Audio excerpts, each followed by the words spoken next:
Namaste and welcome, beloved mighty companions, holy bearers of the light of God, who come together with the only function of value in this world, and that is the recognition and the celebration of infinite light within. In the light of divine being and honesty of God, is there any other function that we can find in the light for this world than the recognition of divinity? And the celebration as one, that we're one.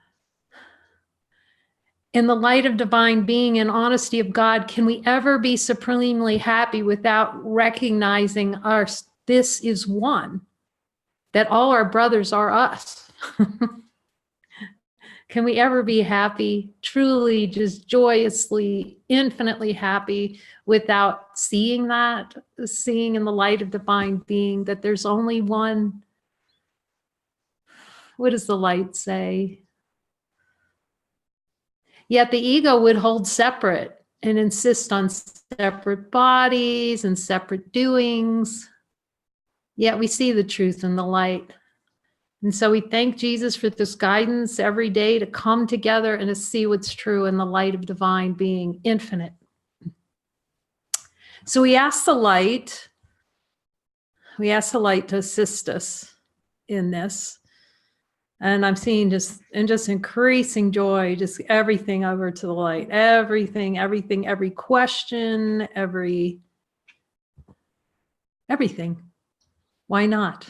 Like Jesus said, why not today? Why not right now? We watched a movie today called Memento.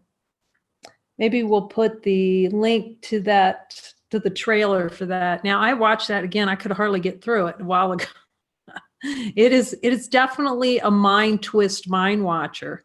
What's so powerful of it, you'll see it repeatedly. You can see the repeated decision to experience attack and look for attack and pretend not to remember. The pretending not to remember and not wanting to remember divine light. And the story, it was a perfect scenario for looking at the story over and over. It would be seemingly a different scene, same story. Who's going to attack me and how am I going to get them first? Basically, all for a seeming grievance that my wife was murdered. It's really quite an amazing, it's a Christopher Nolan movie. Directed it, and produced it. It's quite amazing. So we look with Jesus, and the more I see this and spend time with this, I just see for here, yes, one can't find the way out without the light. And what a relief it is to just turn it all over to the light of infinite being. How heavy, that was a big, heavy sack of nothingness to be carrying around, that little fiefdom Jesus talks about. The fiefdom, and just having them show me every little bit of scrap of fiefdom, for an idea of a personal identity. So in the light of divine being, which is this part 3 of looking at a story, this has been so powerful and so helpful to see how these little stories, these little mushroom clouds of stories, and we get lost in there. Lost in thought. Jesus, in the light of divine being, is getting lost in thought, the whole consciousness. Is consciousness the desire to be lost in thought? See, to lose the kingdom and be lost in thought. As he said really early in the course, and was like, oh, I don't know what you're talking about, when he was talking about you have a habit of mind wandering.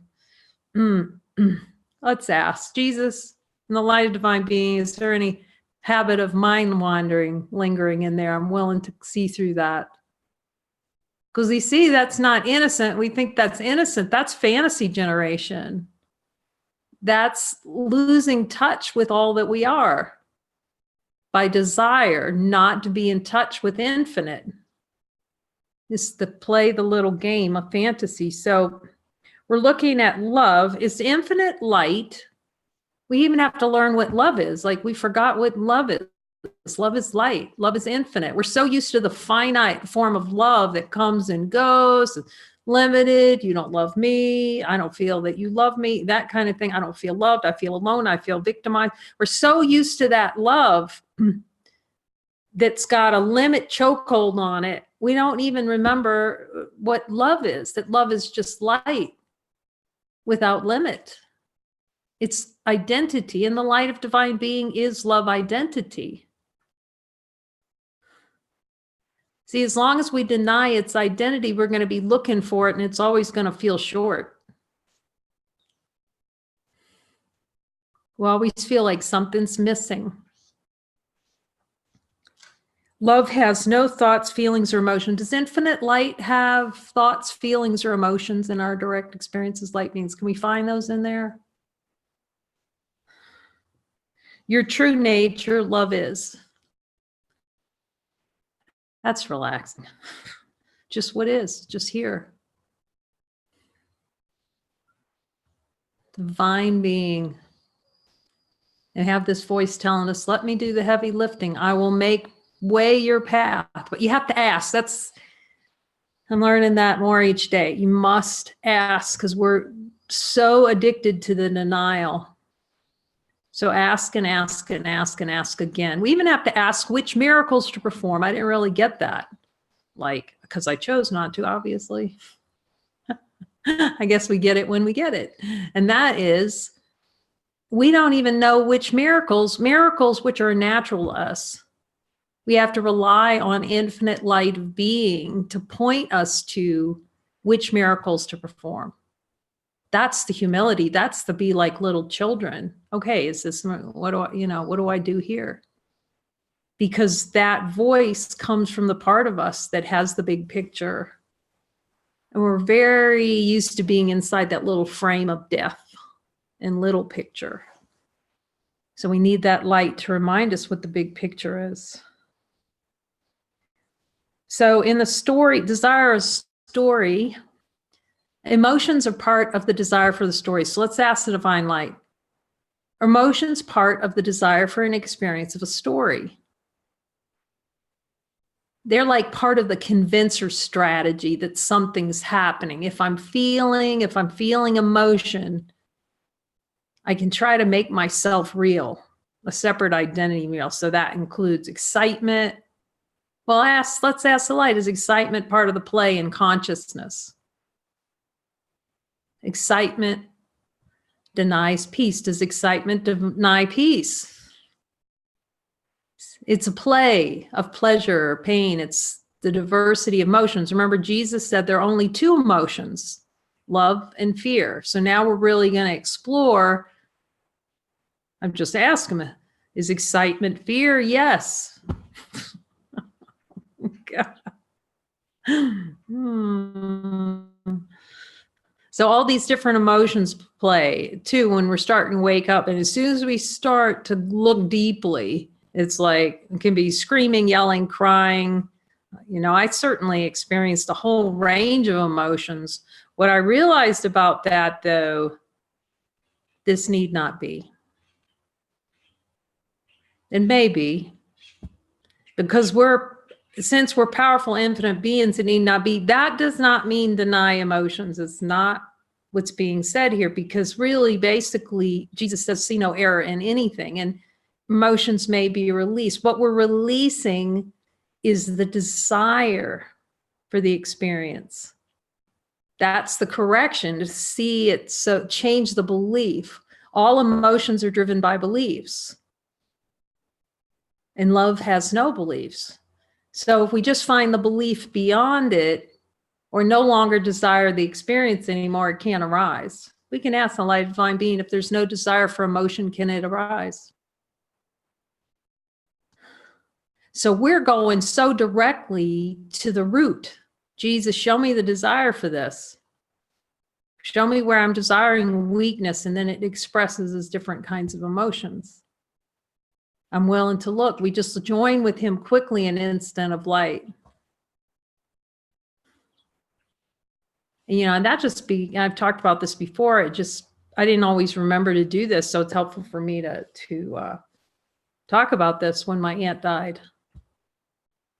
And I was walking around the house and looking at, you know how you do when someone passed away, oh, I'll never see this again, and I'll never be at her house again, and I'll never.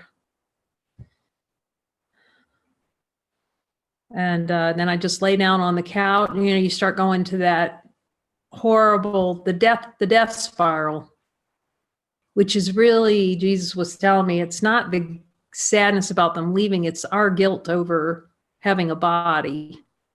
Just reminds us of our guilt from having a body. I'm asking them, yeah. And anyway, I didn't know that, you know, I was, for whatever reason, choosing not to see that at the time, but I did, I think this was well before the course. And I just lay down on the couch and I just, and I basically said, help. I need help. And it was like 30 seconds. And I was at peace. It was just the most extraordinary thing. And this was such great teaching to show how powerful the light is, the decision in mind is, this need not be. And then 6 weeks later, a favorite uncle, I was just thinking about him the other day. Oh my God, so much fun. Love him so much. And what a symbol in the mind, playfulness and love. Anyway, so he passed away. And, you know, a couple of days I was just starting to go into that. And then I just said, wait a minute, this has been shown. And that's really sort of the signal reminder for myself again. And for all of us, is like, wait a minute, this has been shown. And the same thing, I just looked at it, asked for help. Boom. It was like I started running happy movies of our time together. Joy. I feel joy just talking about it now. Like, and it's made me realize, again, this is how powerful our mind are. This need not be. And if you talk in the world will talk about, well, if you have to go through grief, there's a grieving period, and then you go through the next level. No. This need not be. Jesus is not giving us forgiveness for sometimes. He's not saying, look at this at the light of the divine being for sometimes. He's saying, we are divine beings, and we can look at the desire for these experiences with him and place that energy in the light of divine being. I want to see it differently because it's in alignment with the will of God. Let's ask, is this in alignment with the will of God? So do we not think that the will of God for perfect happiness is not going to move right in and handle that for us? Until we see it's really our own divine power, the sovereignty of the King of the kingdom, of the benevolence of the King for himself. To spend not one moment of suffering. Is the light in there going, you got to experience suffering on your way home? No, he doesn't. Now, energies may move as the miracles are clearing out, because we're so used to the suppressed energies. We're so used to suppressing it, dampening it down, but he told me directly, so I'm just going to. It's not the emotions that get released. It is the decision in mind to release ourselves from the dungeon, right? It's the forgiveness. I'm willing to see this a different way. That is the release. Show me another way. So that can come mighty quick.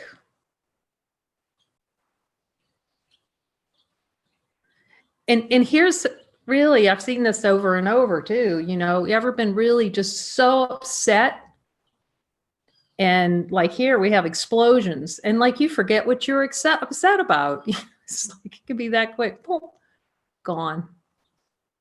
That's how fast, because our minds are that powerful. We're miscreating the emotions. Here they are up here. Emotions are up here.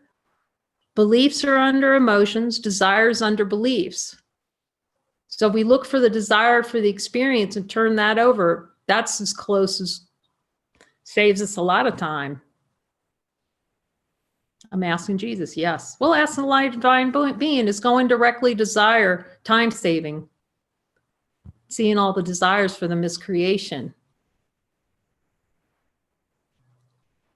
Do we have the power to do it? Like my niece says in the light, it melts trouble. We can let that light melt all the trouble we can seem to have instantly. It is not automatically given that emotions must be experienced. Emotions are part of the mechanism of the expression of the denial of divine nature and support the belief that the world exists. And now that I'm looking back, I realize I cried the most when I wanted it to be the most my way. What can I say? Trying to make God wrong. I want it to be my way, Jesus. It's innocence. We're not judging it. You know, if it appears in consciousness, Jesus doesn't judge it. Does infinite light? No. We're just looking for ourselves.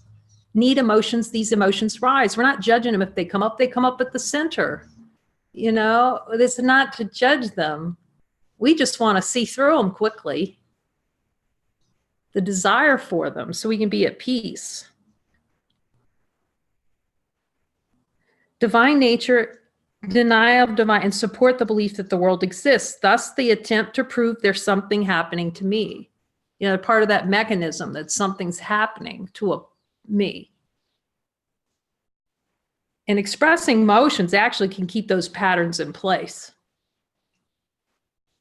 If there's no willingness, see, if there's willingness to see it another way, then they can express and kind of pour out, you know, it kind of empties out as long as the willingness is there. But there are plenty of people that have gone to therapists for millennia expressing and telling the story. You know what I'm talking about?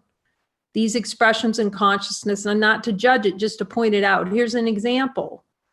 Years and years in therapy because the desire is to keep it.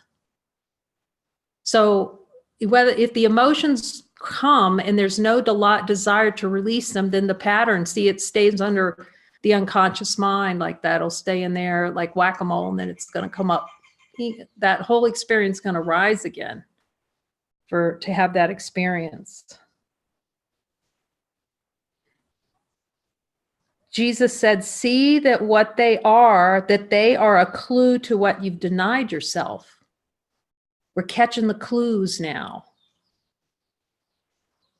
They are an intertwined part of the storyline as there is an addiction to experiencing them emotions and suppressing them, pushing them down below our level of awareness. But since we know, we don't have to fully experience the emotion. It can start like a little tiny bubble, and we catch it, and then we go, oh, I feel this rising, and then we ask for help. See, we don't have to go into the entire explosive to find, we just can tell it's there. We can tell we can tell we're upset. We can tell there's tension. He's telling us any form of tension is a denial of a miracle.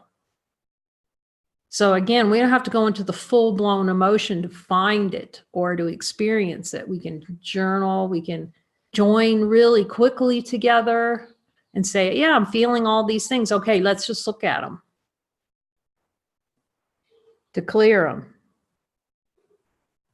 Divine nature does not know emotions. Does the light know emotions in our direct experience? Peace or love? Peace, love, and then all the other emotions. Emotions are desired experiences. Love and fear, expressions of fear, all emotions, expressions of fear. We can ask the divine light. See, the love that we are isn't an emotion. We can ask the divine light. Is the love, we're so used to love being an emotion. We've put the label on it, an emotion. But is the love of God an emotion? Let's ask the divine light. Love is identity. It's who we are. Now, I love the way Muji puts it. It's a perfume of joy. It has a perfume of feeling love, vast love. It's a perfume, but it's not an emotion. It's a different experience. But we're so used to love. You know, I cuddle up to next to you and I feel love. You know, it's so much associated with an event. Is infinite love associated with an event? Is it event dependent? Is light event dependent?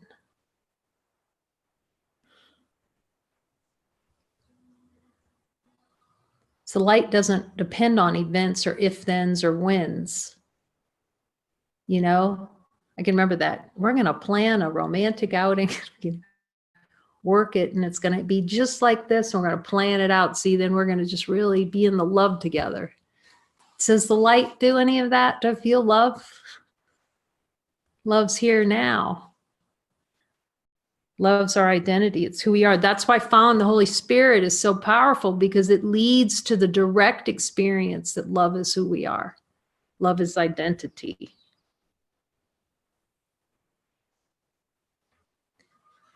They are an intertwined part of the storyline, as there is an addiction to experiencing them as well as suppressing. Well, we'll just ask the divine light.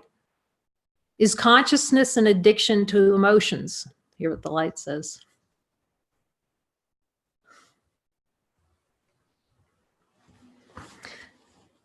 Jesus says, thus, so they are created, miscreated, so they can be dispelled. Let's ask the light. Can emotions be easily dispelled in the light of divine being?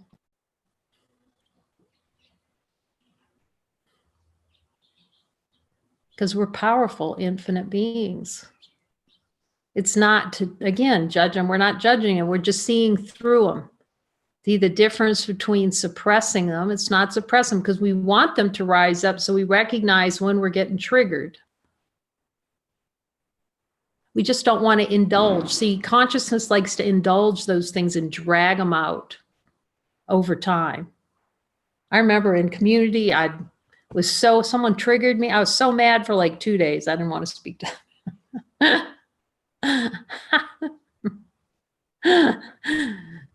that was holding on to the grievance. See, it was a grievance against myself. There's no one out there to have a grievance. But that's how consciousness plays, so we can see that. But so anytime we're upset and then we withhold, see, and then we want to go in a closet or ignore that person or however that plays in consciousness. It's just a denial of ourselves. That's the story of denying ourselves. That was the story of the K character feeling like someone had actually done something to me. It's innocence. Jesus still loves us. But he just knows we're not going to be happy with those little plays, with that little play happening. It is the belief that emotions are true and must be experienced or denied for salvation that is the idea arising in the subconscious mind. Are emotions necessary for salvation? Let's just ask. They're just the indicators that consciousness is playing as a person. So then we just look. We don't deny that they're arising. We don't say, I'm not having these emotions. We just say, what's under it, Jesus? See, Jesus, help me. I want to see what's under this. He can't help us. Like he says, once we've kind of spun out, we're so determined to keep it at the spun out stage. That's why we join really quickly with one another. So we can see what's true immediately. See that these are desired experience. When the desire falls away, emotions are no longer experienced. I just realized over time, like I couldn't, it's like someone say you excited and I didn't know, you just like, I don't know what that is. What's excitement? Now to the ego, that's going to sound horrible. But the joy, see, joy doesn't replace because they're just seen as untrue. And peace of mind. like the resonant energy of infinite being? We can ask because we know already. We'll just ask the divine light. Does infinite peace and joy trump excitement? See, excitement is part of that, the roller coaster of pleasure and pain. We can ask, is excitement part of the pleasure of the roller coaster of pleasure and pain? It's like, Jesus, don't take my excitement away. Excitement's like anticipatory.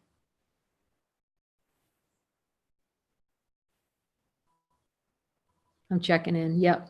Yeah, that's what he's saying. There's only two emotions, love and fear.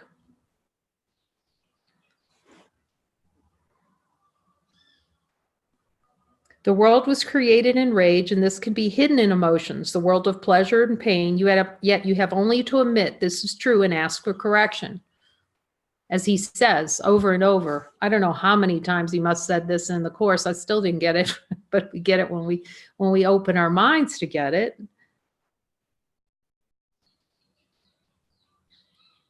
Yet you only have to admit it's true. Oh, I feel it. I'm not happy.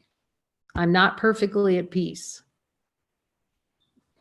And part of it, like the experience here is like, I was like denying that I wasn't at perfect peace. That's part of the play too. You know, we talked about it before, like, oh, I'm fine. When someone says, oh, how are you doing? You always say good, even though you feel like crap.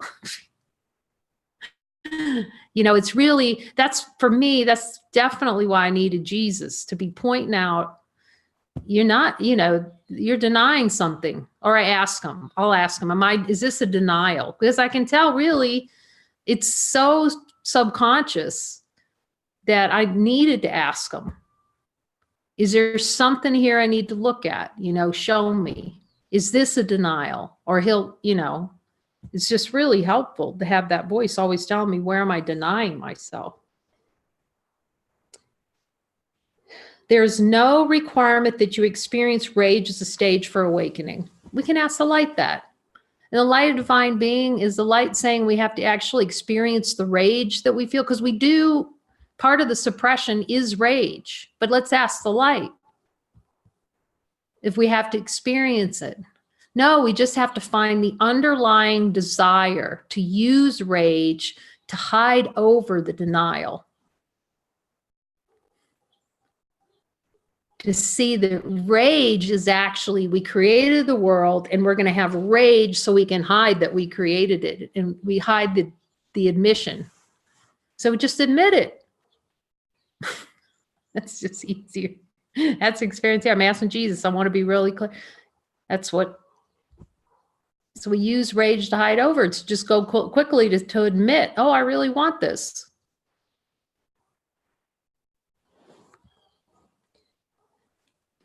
So a teacher said, face your rage, face the denial of divinity. You're recognizing that you are mad, that can be helpful, but you don't have to like full on, you're standing into it, right? You're not living it. You don't have to live the emotion. That feeds the ego. We just have to see what's below it. What's true? Is rage true in the light of divine being? Even if we want it to be, is it true? Can we find it? If you feel mad, you can say, gosh, I really feel mad. But we can see the honesty of God is, I'm mad because I'm choosing to be. And that starts breaking up that, feeling, because part of the rage is to feel weak and helpless. And it's an attempt. We want to feel weak and helpless, yet we try to use rage to feel like we're powerful. Now that's insane. When we're divine light, what do we have a need for either of those things for, other than to play in consciousness? You only have to be willing to release to the Holy Spirit the energetic investment in rage's experience, the desire for rage to deny divine nature, to try to do the cover over. I don't see Jesus in any way, shape, or form saying that rage has to be experienced. Remember, he says anger is never justified. He wouldn't be saying, so he's not making an exception of rage.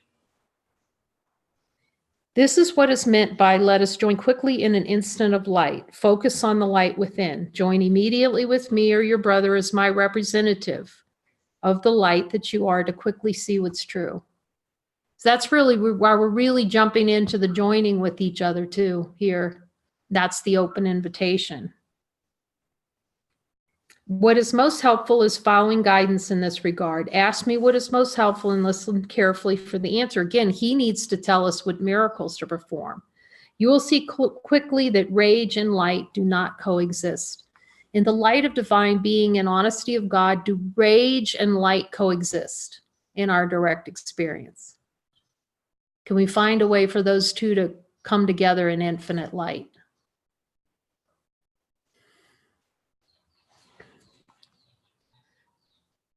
I have no requirement for rage to be experienced, but the idea you have of yourself might.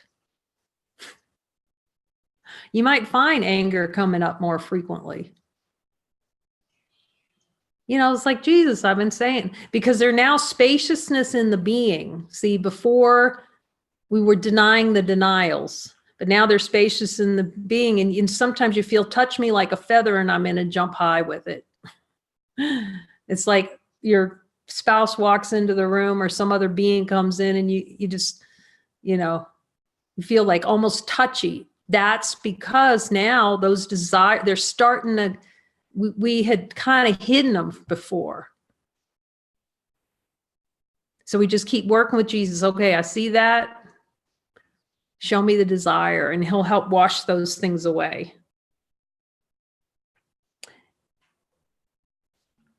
And you will see how deep the desire is to project outside of yourself to blame your brother as God's representative in your mind. I have no judgment on rage or any expressed emotions, as I know it does not exist. So asking me directly how to handle every arising experience is the fastest and most helpful means to know your true nature, if that is where your heart is. Trust that because you have called me to you, that whatever is arising is in your best interest, as you are in the highest function possible for this world. You're in the highest function possible for this world. We are. The recognition of your perfection as God made you. So as that crankiness starts to rise, little story eddies and those sorts of things, that's why the light training, we're training to go to the light first, the light of infinite being, and ask, is this real? Is this true?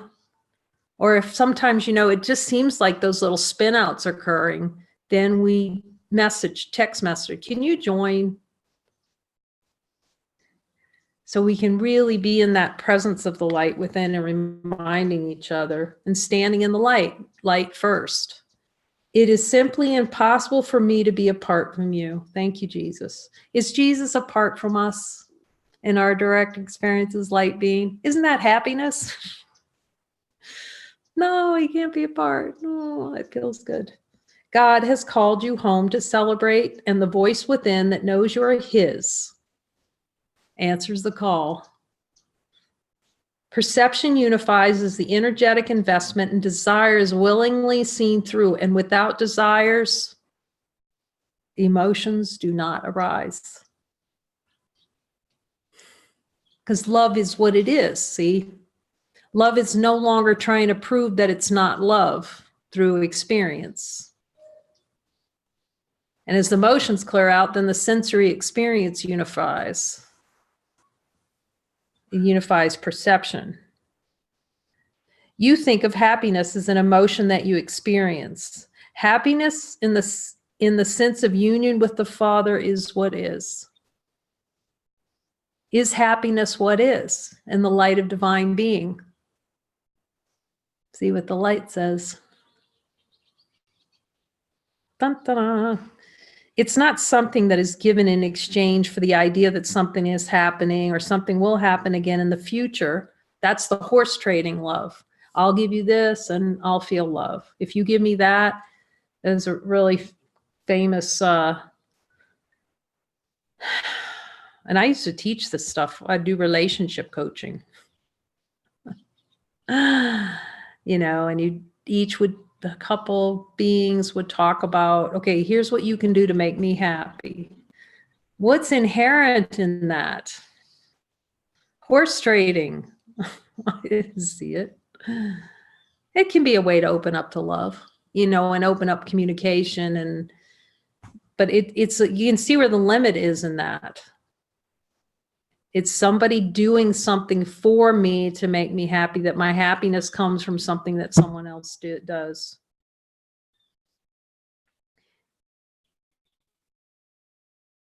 Happiness in the sense of union with a Father is what is. It is a state of being. We can ask the divine light. In the light of divine being, is happiness a state of being? Happiness is identity.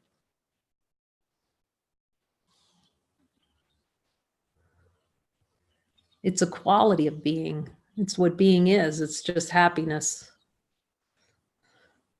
It is being, which is synonymous with who you are. God has no future plans for you to be happy as you created as happiness. Why wait for happiness when it's already what you are? Emotions, like all other forms in this world that arise out of thought, need merely be seen as untrue. This is not to suppress them. This is to see through them. See how quickly emotions collapse when brought to the light within. See how emotions amplify with an investment in the storyline. And I've noticed that too. You know, we're watching this play of consciousness.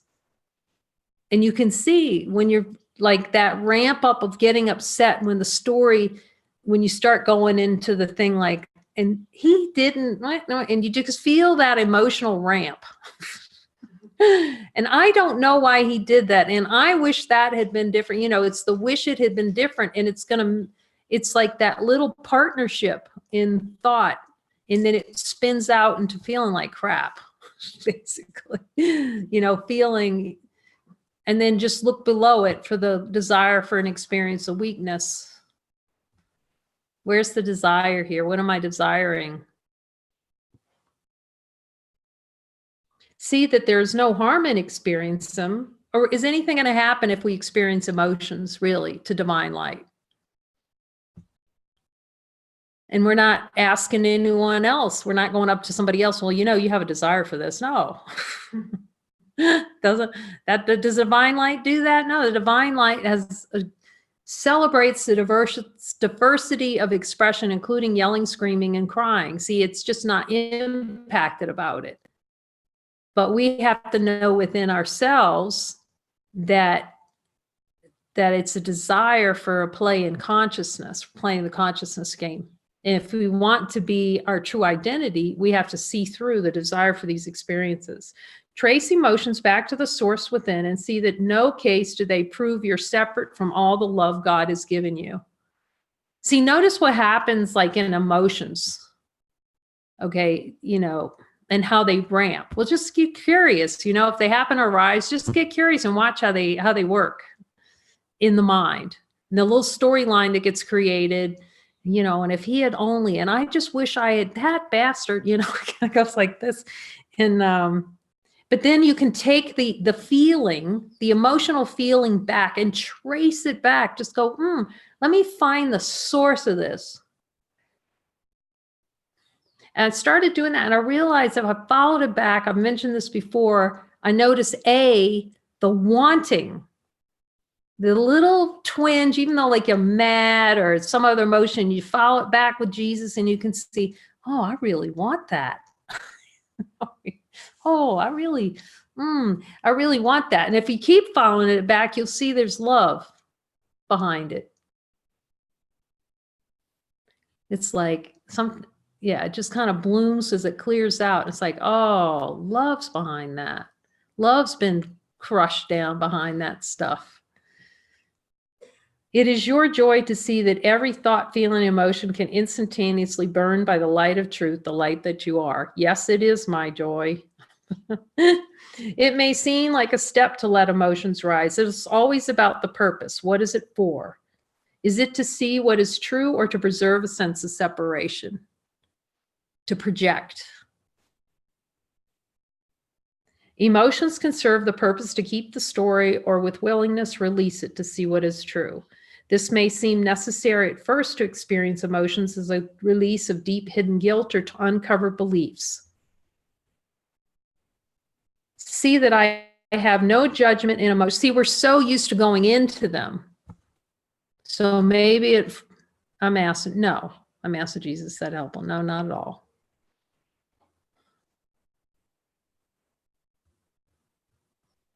See that I have no judgment, emotions, or stories arising or anything else of this world. It is your function to see no error. I will only point you to what is always true. The power you have is granted by the Father, the power of infinite light within. So let's just ask, is the light of divine power, infinite being that's here, more powerful than any emotion?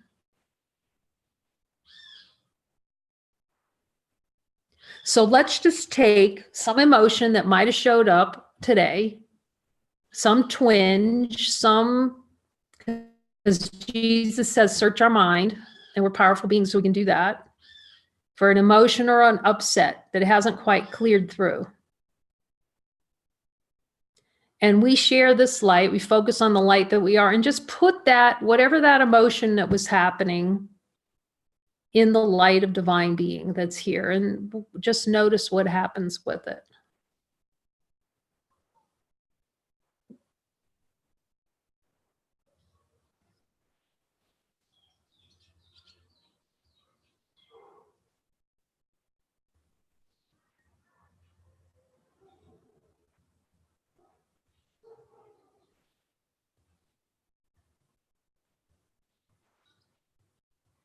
And see what happens to the light of divine being that we share. Does it last in the light? In our direct experience, can it last in the light? Or are we powerful enough to see through that? Like my niece says, it melts trouble. And it's really when all these emotions and thoughts clear that we get clarity on being able to hear the Spirit. And we'll hear our next steps and what we need to do.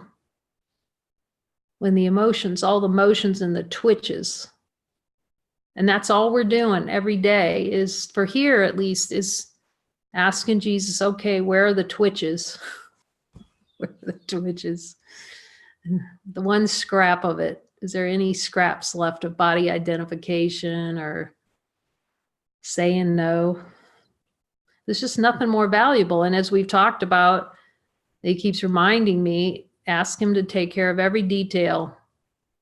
So all we have to do is look at where the scraps are. We don't have to think about another thing other than identifying the help, with his help, the areas where we're saying no to divine love. Because it's our only function.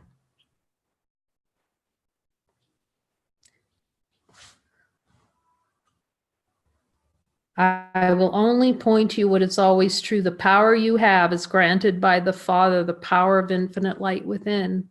Regardless of what appears in form, your salvation is already assured. In the light of divine being and honesty of God is our salvation already here. Does the light know anything that's not already saved? So it may occur that we forget that for a second because the whole mechanism of consciousness is that. We can just ask Jesus, will you remind me when I'm forgetting? And he does here. He does when we ask him. Regardless of what appears in form, your salvation is already assured. You have merely to cease to deny it. Jesus, in the light of divine being, can we cease to deny divinity right now?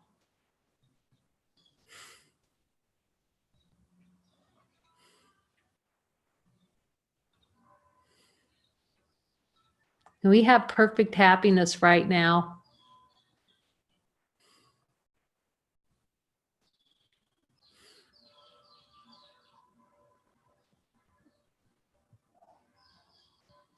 Amen.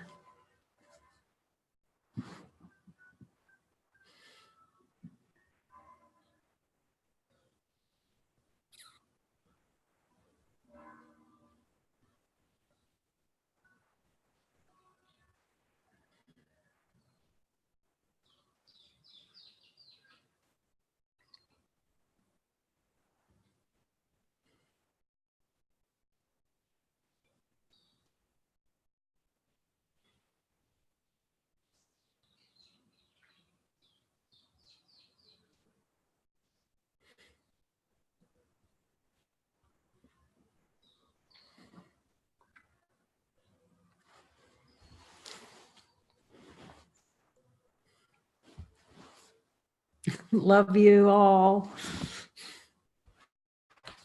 Yeah.